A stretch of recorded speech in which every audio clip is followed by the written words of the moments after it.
하죠. 그리고 다 이렇게 얼굴 바꿀 수 있는 거죠.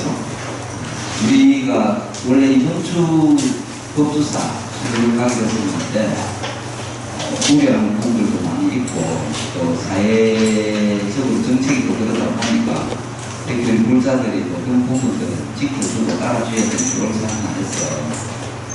일단 다음 달로 미뤄뒀습니다. 그래서 다음 달 상황 보고 또 진행할 수 있도록. 사실은 뭐 우리가 여기서 공부하는 게 가서 보는 것보다 좀 자세하게는 해요. 그죠? 근데 현지에서도 보는 거와 또 이 스크린으로 보는 게 또 차이가 있기 때문에 오늘도 수업을 이렇게 하고 법주사 원래 가게 됐던 법주사 한번 공부를 해보도록 하겠습니다. 지난 시간까지 우리가 석조문화재에서 탑을 했습니다. 그죠? 탑은 일반적으로 잘 아니까 뭐 따로 크게 복습을 해야 할 그런 이유는 없겠죠.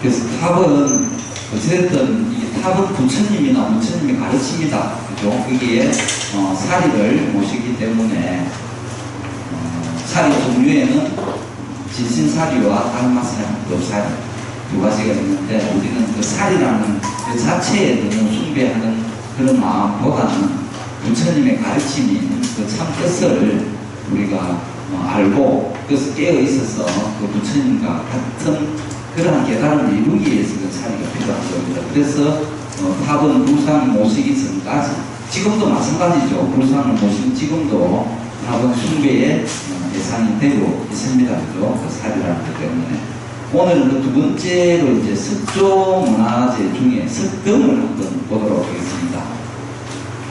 석등 교재에 나오죠. 석등.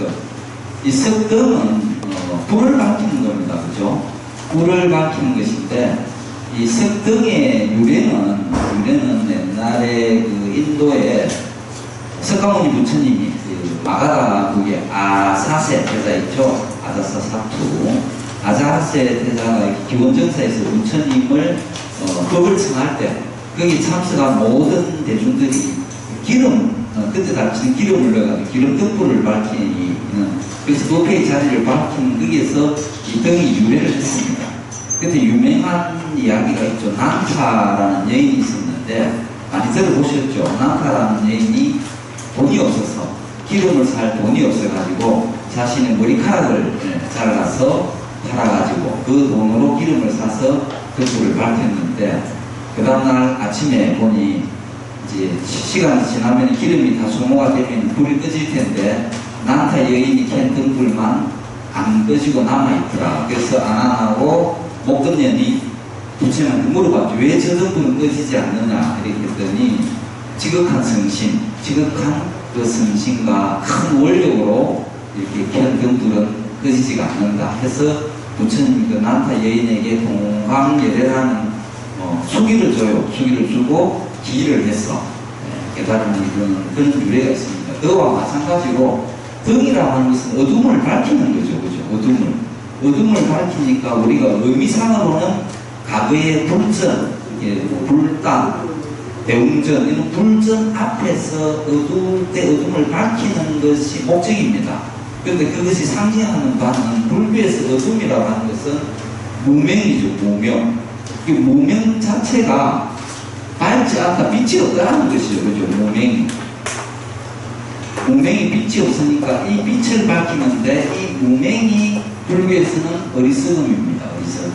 그죠? 이거 어리석음인데 이 어리석음을 깨우치기 위해서 불을 밝힙니다. 그래서 부처님께 등불을弘양한다는 의미는 나의 무지, 탐진, 치로 가득 차 있는 이 삼독심을 없애서 환하게 밝힌다 이런 의미를 가지고 있습니다.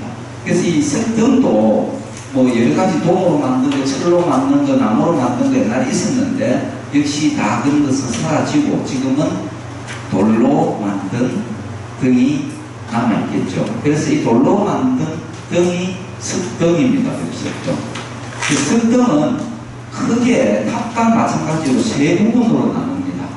이렇게 보면 여기서 이 밑에 지대석 있죠. 이 밑에 지대석에서 여기까지를 기단부라고 합니다. 기단부.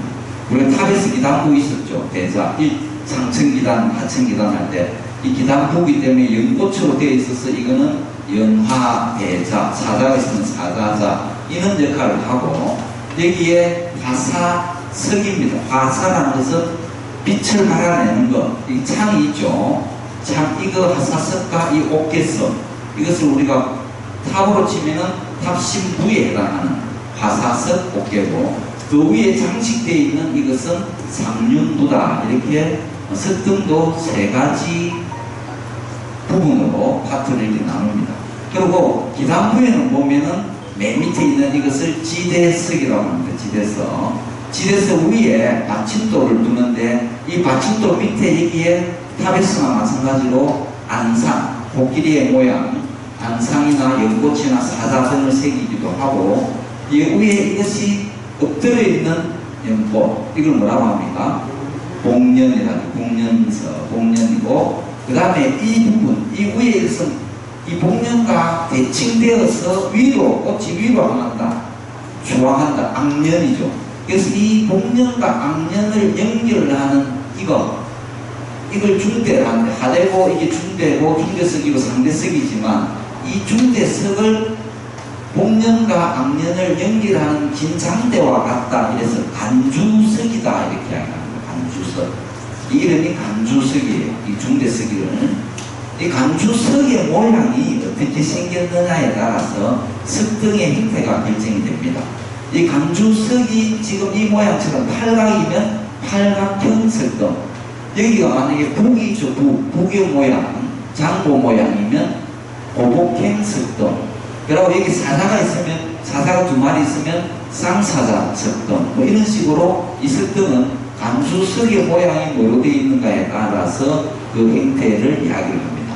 그 다음에 이 화사석. 화사석도 팔각이에요. 팔각이고, 여기 빛이 새어나온 이 부분을 화사창이라고 합니다. 화사창.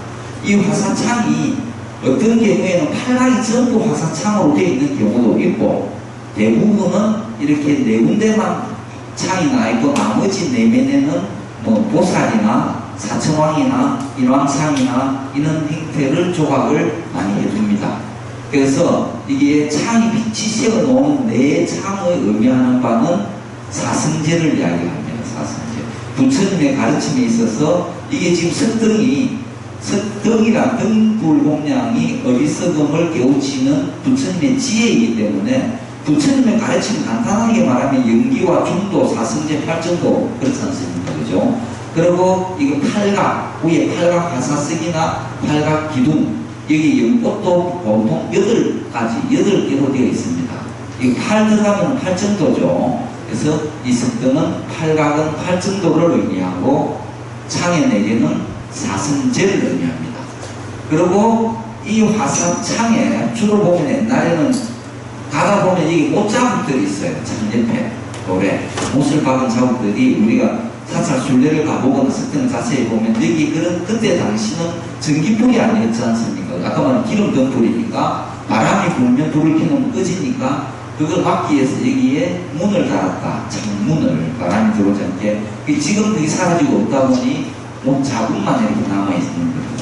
그래서 어떤 분들이 보고 이게 왜 여기 뭐 자국이 남아있느냐 하면 간단하게 이건 창을 만든 자국이다 이렇게 보면 됩니다. 그리고 이 위에 이것을 지붕돌이죠. 옥계석이라고 합니다. 이 옥계석은 여기 경사면 탑과 마찬가지로 우리 이 부분을 탑에서 뭐라고 했죠? 이렇게 경사진 부분 지붕돌에 낙수면, 그죠? 낙수면이었죠. 그러고 낙수면과 낙수면 사이에 모서리를 뭐라 했습니까? 모서리. 네, 머릿속에 맴돌죠. 네, 우동입니다. 우동이고 이게 또 이 모서리 끝에 탁 올라가는 천막 끝처럼 이렇게 올라가는 이 부분 우리가 정각이라 했는데 여기에 정각 이 부분에 석등에는 주로 꽃 모양으로 이렇게 올라와요. 이것을 우리가 비꽃이다 이렇게 합니다. 비꽃. 용어가 다 있습니다. 비꽃이다 이렇게 이야기하고 그 다음에 이 삼륜부는 뭐 노박, 복발, 앙하, 보륜, 보계, 수연, 용차, 보주, 찰주, 탑처럼 다 있는 경우는 거의 없고 대부분이 이게 노박이 있는 경우도 있지만 대부분이 보륜이 있습니다. 보륜이 있고 그 다음에 보륜 위에 이렇게 덮개를 덮은 게 보계죠. 보계가 있고 바로 그 위에 보주가 놓여 있습니다. 이것이 일반 팔각형 석등의 기본 형태입니다. 이 설명은 우리가 어느 정도 갔을 때도 그렇게 설명을 해주면 됩니다. 팔각은 팔정도를 의미하고 사각은 사성제를 의미한다. 이렇게 보면 되겠습니다. 우리나라에 있는 이 석등은 언제부터 나왔냐면 삼국시대부터 있었어요. 뭐 670년대도 거기 나오고 630년대 석등이 나오는데 현재 우리나라에 남아있는 이 제일 처음에 삼국시대에 만들었던 기본이 팔각형 석등입니다.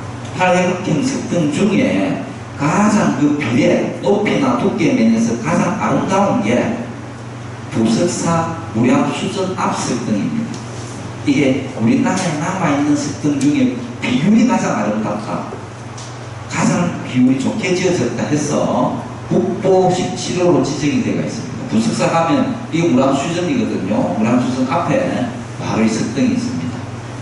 이 아까 우리가 공부한 것처럼 마찬가지로 이 밑에 보면은 방형, 사각의 마침 지대석이 있습니다. 하대석 부분에 지대석에 안상이 새겨져 있어요.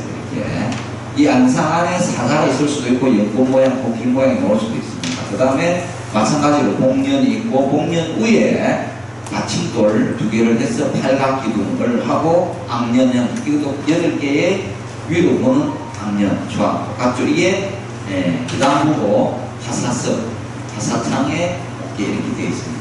이게 지금 현재 우리나라 남아있는 통일신라시대 때 만들어진 것입니다. 국보로 마찬가지고 그 다음에 나중에 우리 법주사도 또 보겠지만 팔각형 석등 중에 법주사의 석등 이건 보물입니다. 보물시고 이거는 언제 만들어진 거냐면 통일신라시대보다 훨씬 물론 통일신라시대지만 초기예요. 성덕왕 19년 720년에 만들어진 거거든요. 그때 만들어졌는데 조금 전에 이 석등의 하사창 무량수전 앞 석등에는 하사창 말고 옆면에 보살상이 새겨져 있어요. 보살. 네 보살이 새겨져 있는데 거기에 비해서 이 사천왕 석등 보물시고 이 석등은 여기 내면에 사천왕상이 새겨져 있습니다. 그래서 이름을 사천왕 석등이다 이렇게 이야기를 합니다.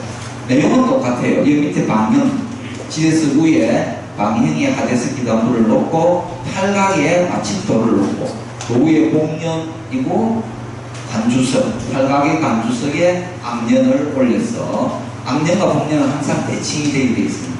그 악년 위에 다시 받침석을 놓고 하사석을 올렸습니다.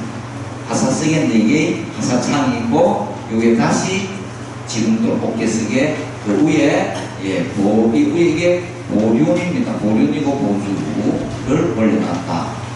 사천왕 석등 법주사에 가면 있는 겁니다. 나중에 법주사 공부할 때 한 번 더 볼 겁니다. 그 다음에 이거는 뭐냐? 이건 좀 특이하죠. 석등 모양이 좀 특이한 석등 모양인데 부인사의 일명암에 있는 석등입니다. 부인사 하면 생각나는 게 뭐 있죠? 대구에 있죠. 동화사의 말사 부인사. 예? 그렇죠. 부인사에서 팔만대장경 그 앞에 만든 경전 속장경. 예, 그죠? 대한국사 의천에 속장경 해가지고 그 대장경이 부인사에서 있었잖아요. 있었는데 고려 몽고려 1238년입니까? 몽고 침입해서 다 불타 없어지고 그 뒤에 만든 게 지금의 팔만대장경이죠. 부인사에 있었습니다. 이 부인사 앞에 석등 이것도 다 흩어져 있는 것을 새로 조립을 한 겁니다. 사서. 그러다 보니까 이거는 이제 부인사 일명암 석등 문화재 지정이 안 된 이유가 원래 만든 돌들이 아니었기 때문입니다.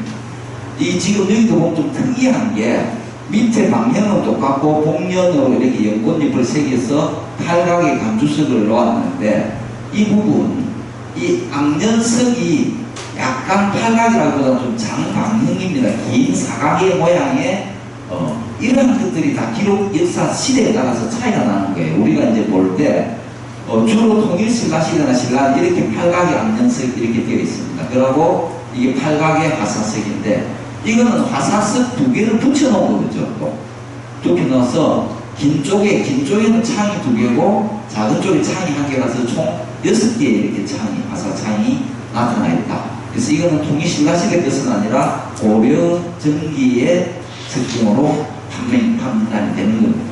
그리고 이 지붕돌 이 자체는 논두렁에 있었던 거래요. 그 부인사에서 1km 떨어진 논두렁에 있는 거를 주워와서 여기에 맞춰보니까 여기 악년석하고 딱 맞는 거예요. 맞아서 이것이 돼서 이었고 위에 상중부는 없어진 것을 이걸 다시 조립을 할 때 새로 만들어서 올린 겁니다.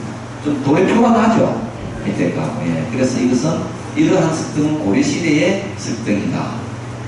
자, 이게 이제 팔각형의 석등이에요. 그 교재는 나중에 쭉 읽어보시면 전부 똑같은 내용들입니다. 석등 자체가 그 의미라는 유래를 보시고, 그 다음에 이제, 부색이 적어들어요. 우리가 600년, 700년, 이제 통일신라는 8세기까지 주로 보고, 부색이 800년대 후반부터 10세기 초반으로 이렇게 넘어오면, 고려시대가, 고려가 918년입니까? 그때부터 고려가 시작이 되죠. 부산국이 생기고, 주로 지금 호남지방, 그 백제의 땅에서 9세기경부터 유행하기 시작한 게 고복경입니다. 고복. 여기 한자를 보면 이 복자, 북고자예요. 그죠? 북고자. 배복자. 이게 북이 배, 창고의 모양이다. 아까 이야기 말씀드린 대로 이거 하대석 중에 이거 간주석, 복년과 악년을 연결하는 이 간주석의 모양을 보고 이게 무슨 석등이다 이렇게 이야기한다 했죠. 그래서 이거는 장구, 북의 모양이어서 오복형이다라고 이야기를 합니다. 주로 9세기 때부터 성행을 한 겁니다. 마찬가지입니다. 밑에 그 아까 팔각형이나 마찬가지로 밑에 지대석이 있고 그 밑에 이게 지대석 위에 받침돌에 이런 앙상을 새기고 여기 밑에 복년하는데 오복형 중에서 가장 아름답고 가장 우리나라에서 제일 큰 석등 우리 함사 갔다 왔죠? 함사 각항전 앞 석등이 대한민국에 남아있는 이게 높이가 6.36m예요. 대한민국에 남아있는 석등 중에 제일 큰 석등입니다.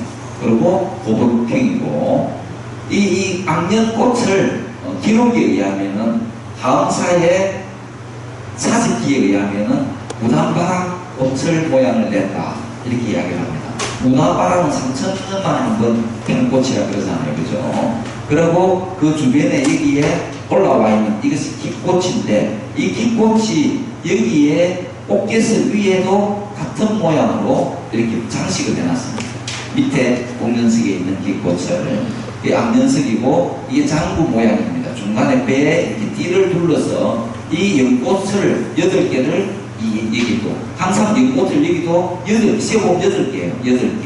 이 복년수도 8개, 악년수도 8개. 이게 주로 팔에 맞춘다는 것은 팔천도를 팔각형 아니더라도 팔천도를 의미하기 위해서 그렇게 했다. 그 다음에 이게 이제 이 중대석에 단주석을 하고 악년석 여기까지가 기담부입니다. 기담부. 그 다음에 이 창 마찬가지 이건 똑같죠. 팔각에 화사 창을 4개를 내고 위에 지붕돌을 세우고 지붕돌에 이런 장식들을 좀 만들어 놓고 이 함사 각항연합 석등은 특이하게 지붕돌 위에 이 부분에 다시 복년 연꽃의 입모양을 한 번 더 입혀놓은 겁니다. 이 복년을 입혀놓고 그 위에 이 위에 목에 있는 상중부에 또다시 이렇게 그런 모양하고 있는 대를 한 번 더 내서 목에라는 것은 내가 우리 다집입니다. 그죠? 일상 그런 모양으로 했고 여기에 보륜과 보주를 이렇게 얹어 놓은 겁니다. 이게 지금 함사 각항전 앞석등 국보 12호죠. 사직기에는 670년으로 되어 있지만 실제로 이것은 860년에서 873년 교재에 나와 있을 겁니다. 860년에서 873년 그 사이에 만들어진 것으로 보고 있습니다. 지난번에 우리 하암사 갔을 때도 사직기에 보면은 쌍사가 삼천스카도 그저 연기조사에 뭐 어머니 이렇게 해가지고 자장율사의 사리를 모시고 이러면서 뭐 500년대 643년에 막 했다 했지만 그 문화재의 정확한 조사에 의하면은 그것이 8세기, 9세기의 작품이다 이렇게 놓듯이 그런 차이가 좀 있다고 했습니다. 그죠? 이게 고복형 석등입니다. 자, 이게 각항전 앞에 이렇게 이런 식으로 뒤에 이 석등이 워낙 이렇게 장엄하게 되어 있어서 뒤에 각항전, 우리나라 극당 건물 중에 가장 웅장한 이렇게 각항전 앞과 잘 조화를 이루고 있는 석등이 되겠습니다. 자, 그 다음에 이 석등 많이 봤습니까? 혹시 본 적 있어요? 이 석등? 맨 왼쪽 거? 간촉사 혹시 알아요? 간촉사 부여에 있나요? 네, 그죠? 간촉사 거기에 가면 왜 그 석조 미륵불상 앞에 있는 간촉사, 네, 간촉사 석등인데 얘도 보물이죠. 이거는 좀 특이합니다. 아까 전에 고복형 치고는 좀 특이하죠. 특이하고 중간에 띠를 이렇게 둘러놨어요. 아래에 밑에 마찬가지로 뭐가 있습니까? 복면이 있고 사방 방향에 지대석이 있고 받침석이 있고 이 복면을 이 복면 8개입니다. 복면을 하고 여기 밑에 이 원기둥의 형태예요. 그죠? 원기둥의 형태의 두 줄을 밑에 두 줄을 띠를 두르고 위에 앞면석 밑에 두 줄을 띠를 두르고 여기 세 줄의 띠를 둘러서 여기 연꽃을 8개를 돌려가며 해놓은 겁니다. 간촉사. 그래서 이런 띠를 두른 이런 기둥 모양 어디 본 적 없나요? 여기 앞에서 비슷한 중간에 원기둥에 띠를 둘러있는 우리 어디서 안 봤을까요? 석등 아니라도 사각처럼 되어 있는데 중간에 띠를 둘러있는 겁니다. 우리 통도사의 가늠전 앞에 있는 석등 거기에 보면 약간 사각형인데 띠를 둘러가 있고 또 봉발탑도 마찬가지로 중간에 띠를 둘러 있었죠. 그 용화정 앞에 있는 봉발탑 이런 중간에 띠를 둘른 형태의 유행적 고려시대입니다. 그래서 이 석등은 이 부분을 보고 우리가 짐작할 수 있는 게 이건 고려시대의 석등이다 이렇게 볼 수 있는 겁니다. 마찬가지로 앞면 여기는 좀 특이하게 굉장히 연꽃이 선명하게 이렇게 새겨져 있습니다. 그런데 위에가 화사석이 2층으로 되어 있어요. 그죠? 화사석이 2층인데 화사창이 이렇게 크게 넓은 반면에 이 네 기둥이 너무 빈약하다. 그래서 이게 건축학자 또는 이 석조 이 불교학자들은 균형이 맞지 않다, 불균형스럽다라고 그렇게 이야기를 합니다. 화사창이 넓은 데 비해서 빈약한 기둥을 세워서 그렇게 안정감이 좀 떨어진다 이렇게 이야기하고 반면에 이런 작품 위에 지금도에 있는 작품들은 굉장히 곡선미가 뛰어나고 기꽃처럼 올려놓은 이 부분들이 아주 특이하게 우아한 기술이다. 그러나 좀 균형미가 전체적으로 떨어지는 것이다. 그리고 위에도 돌을 한 개 그냥 올려놨어요. 보줄하고 올려놨는데 좀 육중한 느낌이 든다. 교재에도 설명이 그리 되어 있습니다. 그래서 이것은 전체적으로 간촉사 앞에 석조 미륵 불 입상과 같은 시대에 968년입니까? 강종 때 만들어진 그 시대 10세기가 되는 거죠. 9세기가 아니고 그렇게 보고 있다. 그 옆에서 본 거, 그 위에 성당 이런 식으로 지금도 화사석이 이렇게 되어 있습니다. 자, 아까 제가 말씀드린 대로 여기 보면 띠가 있죠. 이게 이 석등이 어디 석등이냐면 통도사 가늠전이죠. 원통전입니까? 그 앞에 있는 석등에 돌기둥에 보면 이렇게 띠가 세 줄 있죠. 이게 이능식 고리시대. 이 봉발탑이잖아요. 그죠? 봉발탑 기둥에도 여기 이렇게 세 줄의 띠를 넣은 이 고리시대 주로 중간에 이렇게 띠를 둘러다는 것은 우리가 이걸 보고 석등을 보고 팔강이면 거기가 통일신라 시대, 고복형은 9세기 이런 띠를 둘러서 놓는 시대는 고려시대다. 석등을 보는 방법입니다. 그 위에 구조는 비슷하지만 이게 이제 아까 말씀드린 대로 간촉사 앞 석등이죠. 예. 우리 가봤죠? 예. 이 앞에 있는 석조 미륵부산 강종 때 예. 세워진 968년이죠. 이렇게 만들어진 10세기에 이런 석등이 있다. 자, 그 다음에 이런 석등도 보면은, 여기도 보면은 합천, 그죠? 청량사 석등입니다. 보물 253호로 되어 있는데, 이 석등의 특징은 뭐냐? 오목행이니까 9세기겠죠? 9세기. 9세기면 800년대라는 말입니다. 그죠? 그 9세기인데, 밑에 보면 기단부에 보면, 이게 기단부거든요. 여기 있는 이 기단부에 주로 우리 안상을 새겨놨는데, 이 합천 청량사의 기단부에 여기에는 사자와 항구를 새겨놨다는 거예요. 그래서 연하자, 사자자 위에 연꽃을 올려서 연하자까지 이루어졌다. 이렇게 보고 있습니다. 기꽃이 있고. 그 다음에 장고형, 고목형 석등 중에 이 화사석에 보면은 사천왕이 새겨져 있어요. 고목형 석등 중에 사천왕이 새겨져 있는 우리나라에 현존하는 고목형 석등 중에 사천왕이 새겨져 있는 것은 여기에 합천 청량사 석등밖에 없다. 이렇게 되어 있습니다. 다른 고목형에 사천왕이 새겨진 것은 또 다른 이야기입니다. 특징이 되는 거죠. 특징이. 그래서 뭐 특별한 것은 우리가 다음에 사찰, 석등의 종류를 알아놓는 건 사찰 문화 해석을 할 때 다양한 지식을 가지고 우리가 좀 해석을 해줄 수 있는 그런 테크닉으로 이번 시간에 좀 배워보는 겁니다. 그죠? 여기 사천왕 석등이 이렇게 나와 있는 겁니다. 그리고 이때 당시에 있는 이 위에 상륜부는 특별히 조각을 해서 꾸민다기보다 있는 돌 자연석을 그냥 이렇게 올려놓습니다. 오히려 더 있는 것이 더 멋지기도 하죠. 그 다음에 이런 모양들, 밑에 보면 그런 모양을 놓고 중간에 연꽃을 넣고 위에도 그런 모양을 넣어서 이렇게 반주석을 도목행으로 만들어 놓은 이게 합천 청량사. 자, 이 석등 마찬가지죠. 이게 이제 아까 한 그대로 여기 이제 사자입니다. 사자. 여기 하대석이 여기까지를 하대석이라고 이 기둥은 무조건 중대석이거든요. 간주석 이게 중대석이고 그 위에 부분이 상대석. 이거는 화사석에 사천왕 또는 모살 이렇게 새겨져 있는 그 위에 어깨석 상륜부 이렇게 들어 올려진 거를 한 번 더 놓은 겁니다. 여기 이제 선림원이라고 하는데 저 선림원에서 마찬가지입니다. 이런 고목경 장고인인데 여기도 마찬가지로 9세기 후반 886년대에 만들어진 석등 조각들 자료에 다 있습니다. 그죠? 이런 마찬가지로 여기 사자를 새겼습니다. 사자자 밑에는 사자를 새기고 위에는 목련을 놓고 고목경을 놓고 악련을 놓고 전부 석등 종류들은 다 같은 거예요. 이 선림원 이 석등은 여기에 선림원지에 886년 나왔는 이 석비와 똑같이 같은 연도에 만들어진 석등이다. 이렇게 보면 되겠습니다.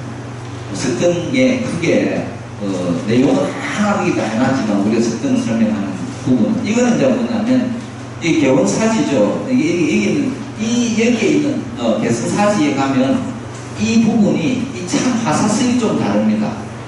이게 땅에 묻혀서 있었어요. 땅에 묻혀 있은 것을 발굴할 때, 그때 당시 발굴할 때의 모습이 이런 모습입니다. 근데 이 석등의 특이한 점은 창이 뭡니까? 몇 개죠? 창이 8개가 다 뚫려있는 거죠. 전부 기둥창이, 창이 8창이 다 뚫려있는 겁니다. 아까 전에 제가 8창이 있는 것도 있고 4창이 있는 것도 했댔는데 여기에 있는 개원사지의 특이한 점은 이 창과 창 사이의 이 기둥에 걸림 연도가 새겨져 있는 거예요. 석등의 화사석에 걸림 연도가 나와 있는 석등은 이게 유일합니다. 어떻게 새겨지냐면 다음 보면 이런 식의 이 부분 그걸 보입니까? 이 부분에 이렇게 여기에다 이렇게 새겨집니다. 여기 보면 여기 진성여왕 3년대에 이때 3년이 아니고 이게 자세히 제가 한자를 보니까 3자인데 원래 5자인데 5자의 밑으로 꺼진 이게 두 개가 안 보여서 여기에 이 자료에 전분이 3년이라고 했는데 우리 교재에 5년도로 바로 되어 있습니다. 891년이라는 말이 있기 때문에 891년을 확인을 해보면 진성여왕 5년입니다. 여기 3년이 아니라 여기 보면 글자에 3으로 보이는데 5자에서 여기 세로로 된 두 줄이 사라져가지고 이 착각을 해서 3으로 써놓은 것 같아요. 그래서 이 특이하게 진성여왕 때 891년, 이도 9세기죠.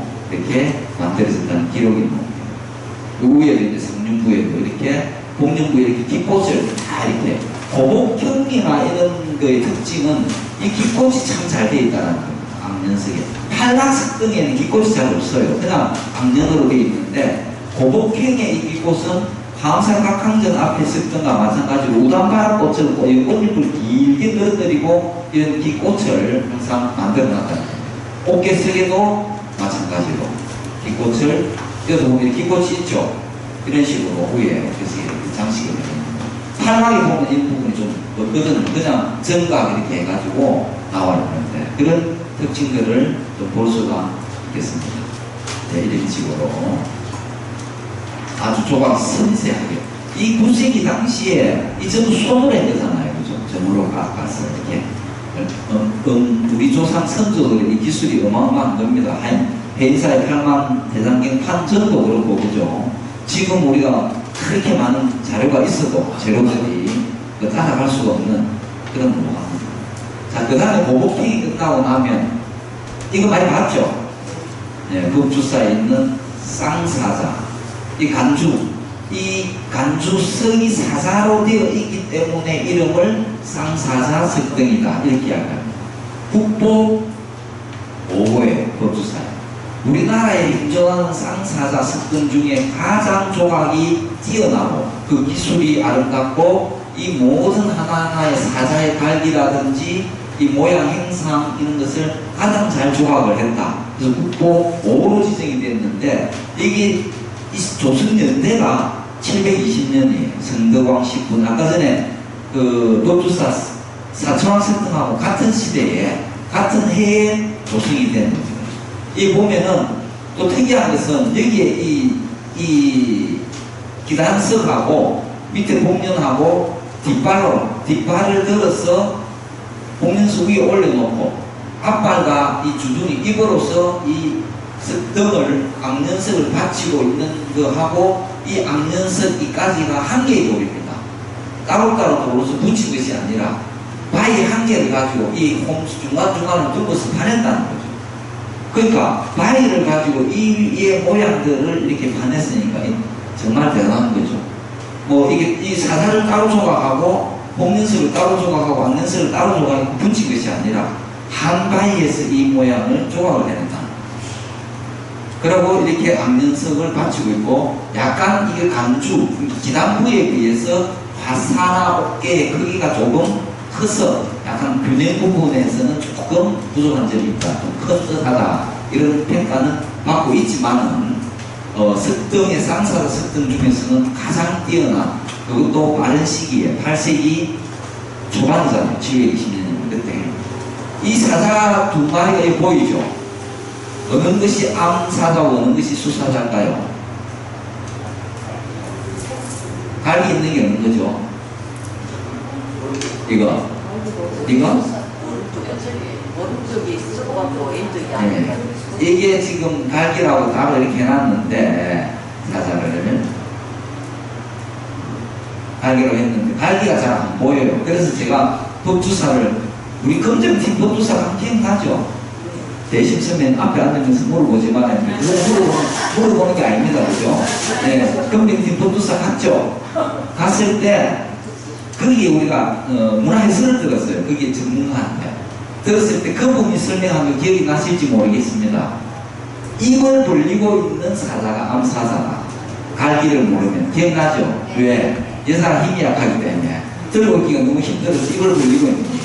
지탱하기 힘들어요. 남자는 무등등하게 들고 있다. 다물고 그대로 있는데 수사자는 이 갈기를 찾는 게 잘 안 보이니까 입을 들고 입을 이렇게 벌렸죠. 입을 다물었는데 네, 이게 암사자다. 그 문화해설사, 법주사에 있는 문화해설사가 설명하는 것이니까 100%는 아니지만 90%는 믿어도 되겠죠. 그 자세히 보면 갈기가 여기 있어요.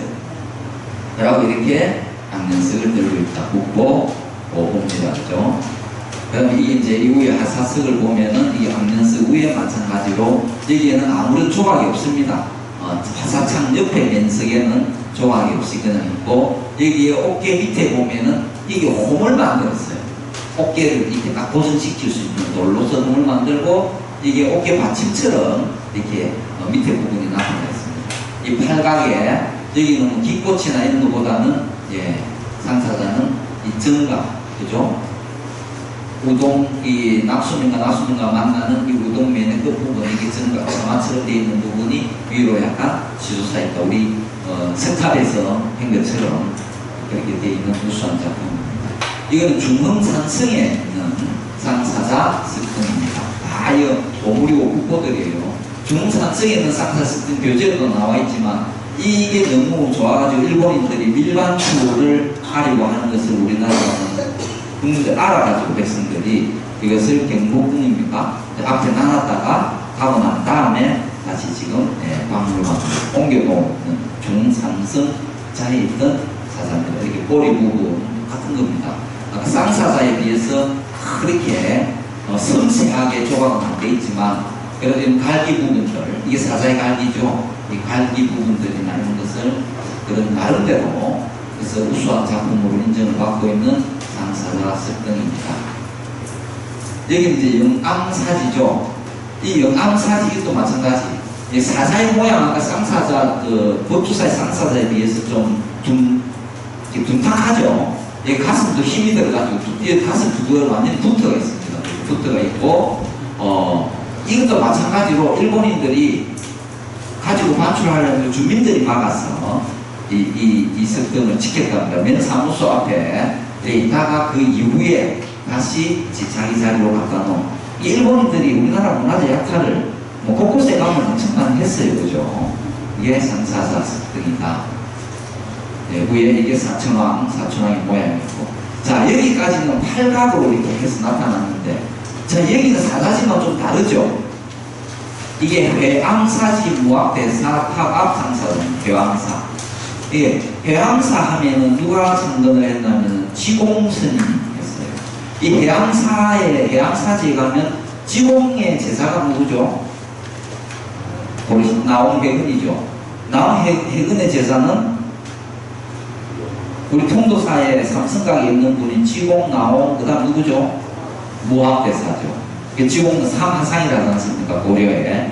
이게 이제 무학 해양사지에 가면은 지공대사 탑도 있고 부도탑이, 나온 해근의 대사 부도탑도 있고 무학대사 삼하상의 부도탑이 해양사지에 다 있습니다. 삼하상이 다 있는데 그 중에 쌍사자로 되어 있는 게 이게 무학대사 쌍사석등이다 해서 봤는데, 자, 이거는 좀 이 작품성이 많이 떨어져요. 많이. 보물로 지정되어 있지만 사자도 서 있지를 못하고 깡에 대서 앉아 있는 겁니다. 굉장히 편안하게 다리에 힘이 떨어져서 조선시대 오면서 좀 앉아서 조각의 모양도 조금 이 섬세하지가 않다. 그 다음에 이 화사도 지금까지 팔각의 화사석에서 사각으로 들어왔죠. 그냥 기둥 돌 두 개를 갖다 씌워놓고 그 세운 공간을 화산창으로 만들어놨습니다.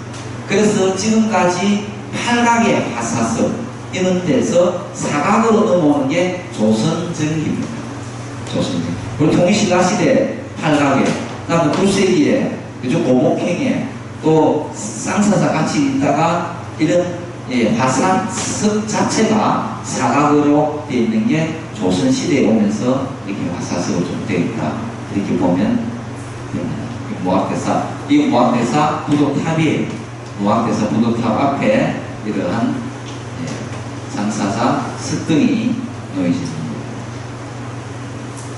자, 그 다음에 이거 여기 개성리 석등인데 이것도 또 특이합니다.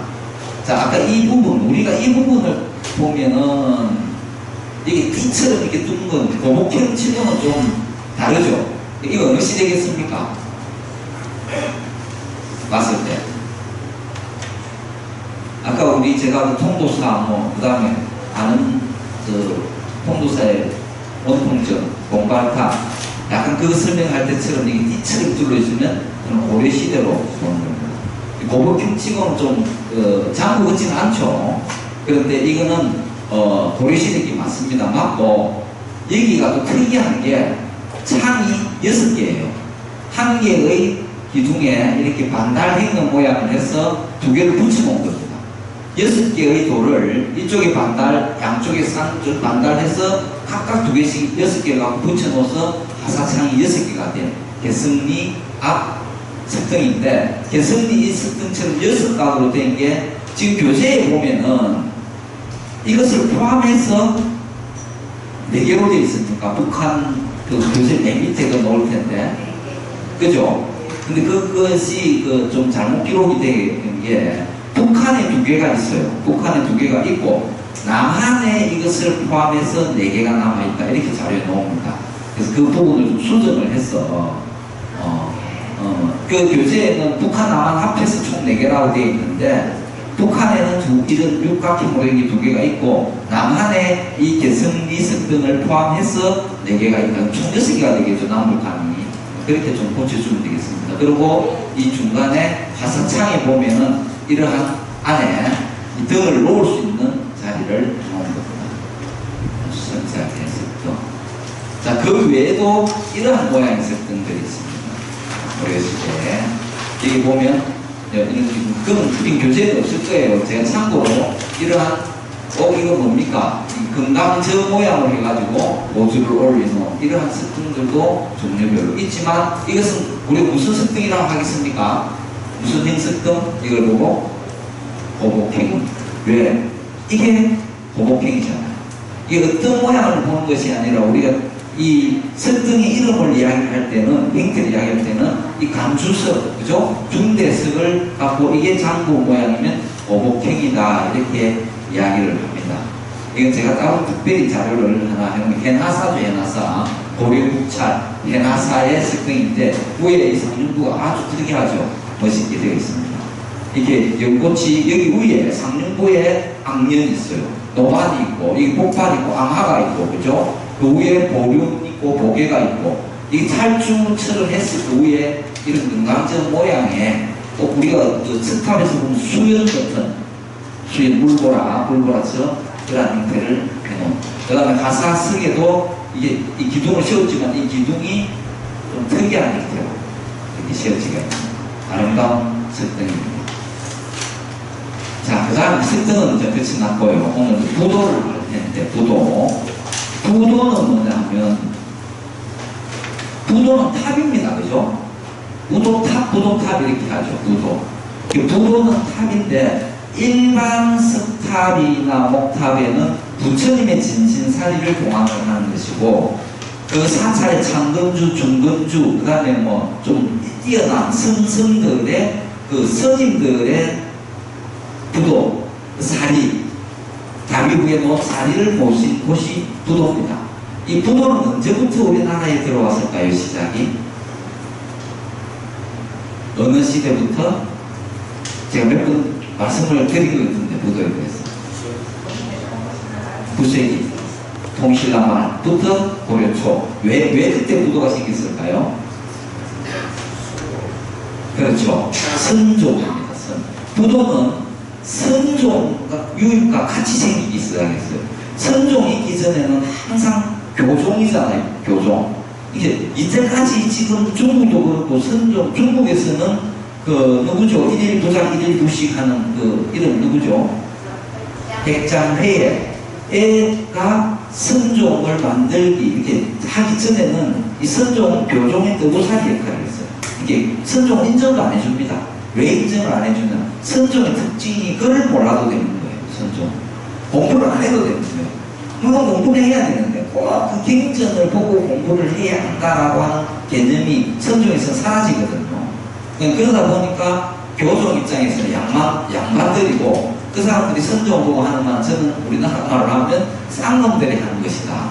글자도 모르면서 수행을 한답시고, 자연의 이치를 깨닫는 것이고, 바람 소리를 듣고 깨닫고, 돈 오죠, 돈 오. 썰어내가 갑자기 깨닫는다. 교종에서는 갑자기란 말이 없거든요. 점 오거든요, 점 오. 그래서 단계별로, 초발성 자격문부터 단계별로 쭉 올라가서 하계까지 공부를 해야 깨달음이 이루어진다는 게 교종인데, 선종은 그게 필요 없다. 분립문자예요, 분립문자. 문자에 의존하지 않는다. 그걸 몰라도 된다. 배능이 그걸 몰랐듯이. 그죠? 교외의 별전이에요. 경전가는 별도로 교외, 바깥의 별도의 특별한 전전이라는 것, 전하는 말씀이라는 거예요. 그리고 직진심, 견성성구. 그게 선종의 특징이거든, 네 가지. 사람의 마음을 꿰뚫어서 그 자연 성품을 보고 내가 깨달음을 이룬다 하는 게 선종이다 보니까 이 선종이 들어오면서 이게 스님들의 다비를 한 사리를 모시는 부도와 같이 들어오게 됩니다. 그래서 우리가 통일신라시대 말부터 고려초에 들어온 유명한 부산 성문이 있죠. 태양산문, 가지산문, 실산산문, 독리산문, 독림산문 다 보선쌤 때 외웠죠. 성주산문, 사굴산문, 사다산문 그죠? 그런 거 맨 마지막에 수비산문까지 그거와 같이 유래가 되는 겁니다. 그래서 그걸 모시는 게 부도인데 탑이다 보니까 초창기에는 탑의 형식이에요. 탑의 형식인데 우리나라에 남아있는 이 부도는 탑이 팔각 원당행이 주종이고 조선시대 들어오면서 석종행, 이게 이 범종을 엎어놓은 범종 모양으로 된 그 석종행이 준데 초창기에는 이렇게 탑의 모양입니다. 우리나라에서 가장 오래된, 현존한 가장 오래된 부도탑이라면은 도의국사 부도탑입니다. 진전사지. 근데 일반형, 이게 팔각 원당행의 탑 중에서 가장 오래된 것은 도의의 제자인 영거하상의 탑이다. 부도탑이다. 이렇게 나오거든요. 근데 이게 역사적으로 가장 오래된 겁니다. 그래서 이렇게 탑이 기담구예요. 기담구. 상층기담이죠. 뭐 우주 있고 탱주 있고 다 있어요. 그죠? 이렇게 도의국사의 부도탑을 모셨지만 사리는 어디에 모시나 이게 기담구고 두 개가 여기가 사리를 봉황하는 탑신부가 됩니다. 탑신부 이 위에는 석등처럼 지붕돌을 어깨로 이렇게 올리고 그 위에 모주를 올리는 겁니다. 이것이 진전사지. 도의국사가 무슨 산문을 했죠? 도의국사가 처음에 선을 펴려고 왔다가 여기 선이 안 되고 하니까 잠시 은둔해 있는 곳이 진전사거든요. 도의국사, 영거, 채징 무슨 산문이죠? 가지산문. 그죠? 장흥에 가면 모림사. 그래서 그게 가지산문이잖아요. 이게 도의국사입니다. 그 다음에 여기 보면은 원광법사 부도탑이다. 원광법사 하면 제일 생각나는 게 뭡니까? 원광법사. 원광법사 하면은 뭐가 제일 떠오르죠? 한학시에서 오겠지 않습니까? 원광법사. 그죠? 임전구태, 뭐, 하고 하는. 원광법사에, 원광법사는 신라시대 사람이잖아요. 그죠? 그 부도탑이 삼국유사 체계에 의하면 이게 도의국사는 800년도거든요. 9세기지 않습니까? 9세기인데 원광법사는 7세기, 600년대 사람이거든요. 신라시대에. 그런데 왜 이게 가장 오래된, 현존한 가장 오래된 부도탑이냐라고 하면은 원광법사 부도탑은 근래 만든 거예요. 이게 삼국유사 문헌상으로는 이게 가장 오래된 부도탑입니다. 가장 오래된 부도탑인데 여기서 그때 당시 있었던 것은 지대석하고 1층의 몸돌하고 3층 옥계석만 그때 당시 그 흩어져 있었던 것을 이렇게 조립을 한 거예요. 탑신석에 감시를 해서 불상을 모시고 추정을 해서 조성을 했기 때문에 문화재가 아닙니다. 문화재가 아니고 현존하는 오래된 탑의 분류의 부도탑에 안 들어가는 거죠. 그러나 기록상으로는 가장 오래되었다. 우리가 그 원효입니까? 원효가 입적했을 때 원효의 아들이 누구죠? 설총. 설총이 원효의 그 유골을 부수어서 가루를 해서 소상을 만들어가지고 분황사에 모셨다 이런 이야기 들어봤죠? 그것도 일종의 하나의 소상을 만들었다는 게 부도탑과 같은 겁니다. 부도를 모셨다는 그 이전부터 있었지만 현재 남아있는 게 없다 보니 표준만 할 뿐이고 이 원광법사 부도탑도 가장 오래됐다는 기록에 삼국유사에 나와 있지만 우리가 이야기할 때는 진전사지 부도탑이다 이렇게 이야기합니다. 자, 앞에 있는 건 탑의 형태고 그 다음부터 이 부분들이 뭡니까? 우리가 말하는 가장 일반형 부도입니다. 일반형. 이것을 팔각 원당행이다 이렇게 팔각 이게 원이 둥글 원은 아니에요. 둥글 원, 원만 할 원. 원당 하면 뭡니까? 원당. 팔각 할 때 원당. 이거죠. 집단자입니다. 그죠? 이게 원만 한 집이다. 근데 그 집이 형태가 무슨 형태냐? 팔각이다. 이걸 이야기해요. 아까 전에 석등은 간주석을 보고 이야기했죠. 간주석을 보고 팔각행이다, 거복행이다, 상사자다 했지만 부동탑은 여기 탑 이걸 보고 이야기해요. 이걸 원당이라 해요. 원당. 당, 집이다. 집단자. 여기에 모셔놓은 이 모양이 팔각이면 팔각 원당행이에요. 여기 이것이 석종행 돌로 종의 모양이면 돌로 된 종처면 석종행이다. 이렇게 이야기를 합니다. 그래서 지금 시간이 5분 전이니까 여기서부터는 조금 한 5분만 쉬면 되겠죠. 5분 쉬었다가 8시부터 다시 시작하도록 하겠습니다.